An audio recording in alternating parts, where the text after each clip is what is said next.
পাঁশকুড়াতে সরকারি হাসপাতালে কর্মরত অস্থায়ী মহিলা কর্মীদের ধর্ষণের অভিযোগ, গ্রেপ্তার এক।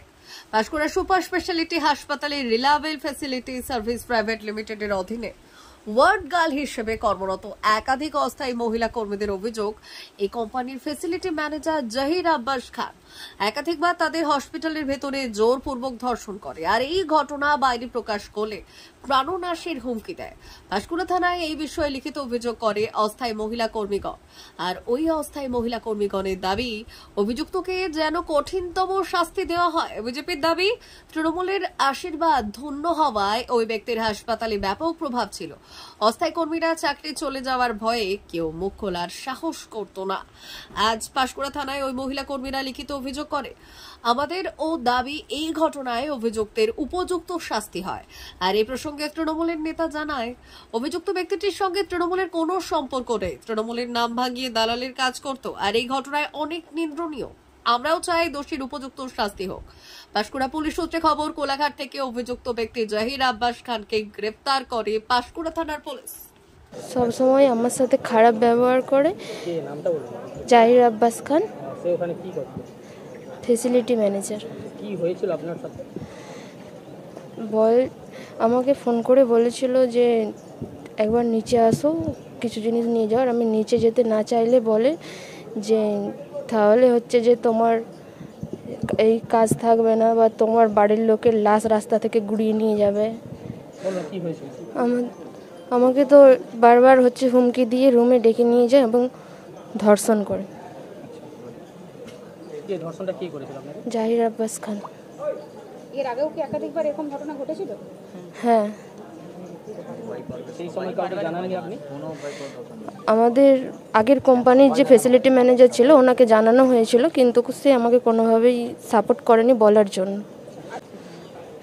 মৃত্যুদণ্ড হোক। জহির আব্বাস খান। আমার সাথে এটা হয়েছিল 2022 সালে। কোভিড শেষ হওয়ার পরে থার্ড ফ্লোর শুরু হওয়ার পর ঠিক আমাকে ড্রেস দেওয়ার নামে আমাকে ডেকে নিয়ে গিয়ে রুমে আমার সাথে অশ্লীল খারাপ ব্যবহার করেছিল। গতকালকে আমি ছিলাম না ডিউটিতে, আমার খুব শরীর খারাপের জন্য আমি বাড়ি চলে যাই। এর আগে আমার সাথে ওই তখনই হয়েছিল। আমাকে ধর্ষণ করেছিল জহির আব্বাস খান। ফ্যাসিলিটি ম্যানেজার ছিল আমাদের। এই যে ধরুন ঘটনা, তখন হাসপাতাল কর্তৃপক্ষ কাউকে জানাননি? জানানোর আমাকে হুমকি দিয়েছিল যে যদি জানাও তোমার কাজ চলে যাবে। আমরা একটা হিউজ অ্যামাউন্ট দিয়ে ওখানে ঢুকেছিলাম কাজে, সবাই এটাই করেছে। আর আমি খুব গরিব ফ্যামিলি থেকে, মানে অনেক অনেক কষ্টে আমার বাবা মা ওখানে কাজে ঢুকিয়েছে। তাই আমি ভয়ে কিছু বলতে পারিনি, নিজের মান সম্মানের সব কিছুর জন্য। মৃত্যুদণ্ড বা যাবজ্জীবন যেন জেলে পচে মরে। পাঁশকুড়া সুপার স্পেশালিটি হসপিটালের এই ঘটনা আজকের নয়।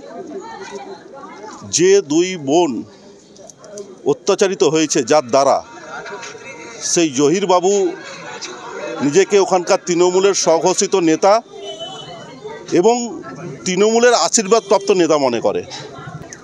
তার সঙ্গে সঙ্গে উনি পিতপুর সুপার স্পেশালিটি হসপিটালে বিগত 10 বছর ধরে নানা রকম অবৈধ কাজের সঙ্গে যুক্ত আছে এবং তার সঙ্গে সঙ্গে যত রকম অবৈধ কাজ ছাড়াও যত রকম অবৈধ টেন্ডার সহ, ওষুধের 2 নম্বরি কারবার সহ যত রকম কাজ আছে সবে উনি জড়িত। এই সব অবৈধ কাজে হসপিটালের যত স্টাফ আছে, স্কিল্ড এবং আনস্কিল্ড, সবাই অখুশি। কিন্তু কোনো অদৃশ্য রাজনৈতিক শক্তি থাকার ফলে ওনার কাছে কোনো স্টাফ ওনার বিরুদ্ধে যেত না। কিছুদিন আগে আমাদের কাছে একটি ঘটনা আসে। সেই ঘটনার পরিপ্রেক্ষিতে ভারতীয় জনতা পার্টির পক্ষ থেকে আমরা একটা সুপারের কাছে ডেপুটেশন দিয়েছিলাম যে হসপিটালের স্টাফরা তারা নিরাপত্তাবিহীনভাবে আছে। তাদের মনের যে কাজের ধারণা যে ছিল, তারা যদি সকাল 8টা থেকে দুপুর 2টো পর্যন্ত শিফটিং ডিউটি করে, তারপরও তাদেরকে অত্যাচারিত হতে হয়। থার্ড পার্টি যে এখানে ম্যান পাওয়ার আছে তাদেরকে এক্সট্রা ডিউটি করায়, এই সব নানা রকম অভিযোগ ছিল। তো সেই অভিযোগের ভিত্তিতে আমরা ডেপুটেশন দেওয়ার পর সুপার আমাদেরকে আশ্বস্ত করেছিল যে আমরা সেইগুলো সলভ করব। কিন্তু ঠিক তার 8 থেকে 10 দিনের মাথায় আমাদের 2 বোনকে জহির আব্বাস খান, তৃণমূলের নেতা তথাকথিত, নিজেকে স্বঘোষিত দাউদ ইব্রাহিমের সঙ্গে তুলনা করে পিতপুরে, যে দাউদ ইব্রাহিমের বোম্বে যত ক্ষমতা পিতপুরে ওনারও ততটাই ক্ষমতা আছে। তার দ্বারা গতকাল রাতে 2 বোনকে শারীরিকভাবে নিগ্রহ করা হয়েছে এবং তার সঙ্গে সঙ্গে তাকে ধমকিও দেওয়া হয়েছে যদি তারা কোথাও কোনোভাবে মুখ খুলে তাদেরকে প্রাণনাশের হুমকি। আমরা সকালে খবর পাওয়ার পর আমরা আমাদের কার্যকর্তাবৃন্দকে পাঠিয়েছিলাম হসপিটালে এবং তার পরবর্তীতে 2 বোন এবং হসপিটালের সমস্ত সহযোদ্ধা সহকর্মী যারা স্টাফ স্কিল আনস্কিল যারা আছে সবাই একযোগে এসে থানায় এসে আজকে ওনারা এফআইআর করেছে। আইসির সঙ্গে ফোনে কথা হয়েছে, আমি এরপর যাব। আইসি বলছে যে এফআইআরটা করে নিই। তো এফআইআরটা আমরা দেখব যে কি ধারা দিয়েছে।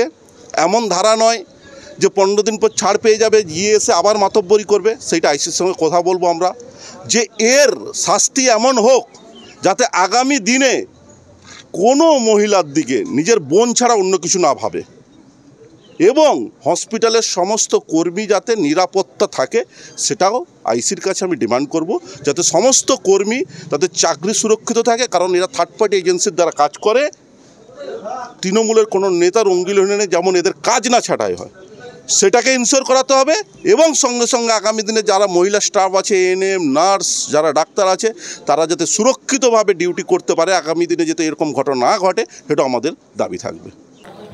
আমরা শুনেছি আমাদের যে স্থানীয় পিতপুর সুপার স্পেশালিটি যে হসপিটাল আছে সেখানে আমার অনেক বোনেরা ওখানে কাজ করে, ডিউটি করে। স্থানীয় একজন জহির বলে ছেলে, জহিরুল, সে জহির আব্বাস খান একাধিক বোনেদের সাথে দুষ্কর্মের সাথে লিপ্ত হয়েছে, রেপ করেছে বলে আমাদের কাছে খবর। এবং সেই ক্ষেত্রে আমরা অবশ্যই ঘটনার তীব্র নিন্দা এবং ধিক্কার জানাই। এটা হচ্ছে বিকৃত মনস্কতার প্রভাব। আমরা চাই দোষী ব্যক্তির উপযুক্ত শাস্তি এবং সেই শাস্তিটা চরম থেকে চরমতর জায়গাতে। কারণ বাড়ির মেয়েরা কাজের জায়গাতে যাবে আর সেখানে আমাদের আজকে এই সভ্য সমাজে বারে বারে এই ধরনের ঘটনা করবে, যেখানে দৈহিক এবং মানসিকভাবে ভেঙে পড়বে। এই কলুষিত সমাজ যারা করে তাদের মধ্যে অন্যতম জহির আব্বাস খান বলে আমি মনে করি এবং উপযুক্ত শাস্তি এবং তার থেকে চরম দাবি আমরা তুলছি। আমার এখানে বোনেরাও আরও আছেন, যাতে এই ঘটনা পুঙ্খানুপুঙ্খ তদন্ত সাপেক্ষে একদম উদ্যোগ গ্রহণ করে। আমরা নিশ্চিত আছি আমাদের যে জেলা সভাপতি সুজিত রায় এবং তার সাথে সাথে আমাদের আনিসুদ্ধা পুরো বিষয়টাতে দেখেছেন, বলেছেন এবং তাতে প্রশাসনের কাছেও আমাদের অনুরোধ করেছি। আমরা এসেছিলাম আমিও এই কথাতে, যে দোষী ব্যক্তি যাতে একদম চরম থেকে চরমতম শাস্তি দেওয়া হয়, কোনো রকম পার্শ্ব যাতে না হয়, সেক্ষেত্রে আমরা আজকে দাবি জানিয়েছি। এখন কোনো ডেজিগনেশনহীন কোনো ব্যক্তি যদি নাম ভাঙিয়ে যারা এই ধরনের কাজের সঙ্গে যুক্ত থাকে প্রভাব খাটানোর জন্য, তার 99% দেখবে কোনো না কোনো নাম ভাঙিয়ে তারা করে। আদপে তৃণমূল কংগ্রেসের কোনো নেতৃত্ব নয় এবং বিভিন্ন জায়গাতে আমাদের বিভিন্ন লোক আছে, দেখবে দালাল চক্রের মধ্য দিয়ে কেউ নিজেদেরকে প্রভাব খাটানোর জন্য কোনো সংগঠন কোনো দলের নাম নেওয়ার চেষ্টা করে, কিন্তু ওর সঙ্গে তৃণমূল কংগ্রেসের কোনো যোগাযোগ নেই। কারোর সঙ্গে হয়তো ভালো সম্পর্ক করে দিয়ে লোককে দেখিয়ে নিজের প্রভাব যারা খাটায় তারা তো ওই রকমই তারা পারদর্শী হতে। এতে আমরা তো তৃণমূল কংগ্রেসের পক্ষ থেকে এবং এলাকাবাসী হিসেবে, সর্বোপরি এলাকার মানুষ হিসেবে এবং একজন দাদা হিসেবে, একজন ভাই হিসেবে, একজন মায়ের ছেলে হিসেবে আমাদের দাবি, আমাদের মা বোনদের সঙ্গে ইজ্জত নিয়ে যে খেলবে তার উপযুক্ত এবং চরম থেকে চরমতম শাস্তি পাওয়া দরকার। একজন মানুষ হিসেবে আমরা এই দাবি নিশ্চিতভাবে তুলব। শেখ সমীর উদ্দিন, প্রাক্তন কাউন্সিলর এবং তমলুক সাংগঠনিক পূর্ব মেদিনীপুর জেলা তৃণমূল যুব কংগ্রেসের সহসভাপতি।